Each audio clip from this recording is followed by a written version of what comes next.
In this video, I'm going to show you how to export a single frame from your After Effects project as an image file, whether that's a PNG, JPEG, or PSD. Let's get started. First, make sure you have the frame you want to save selected in your composition timeline. Move the playhead to the exact moment in your video where you want to take the screenshot.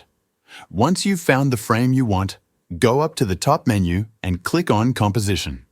From the drop-down, select Save Frame As, then choose File. Now, you'll see the Render Queue window appear. Here, go to Output Module. Click where it says Photoshop by default, and a new window will pop up with format options.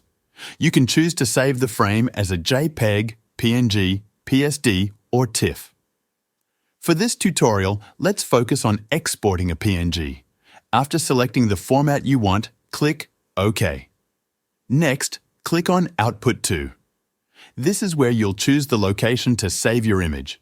Give it a name, pick a folder, and then press Save. Finally, to complete the process, hit the Render button. After a moment, your frame will be saved as the image format you chose, and that's it. You now have your single frame exported from After Effects. That's how you export a single frame from After Effects as a PNG, JPEG, or any other format. I hope this tutorial was helpful. Feel free to leave a comment if you have any questions, and I'll see you in the next video.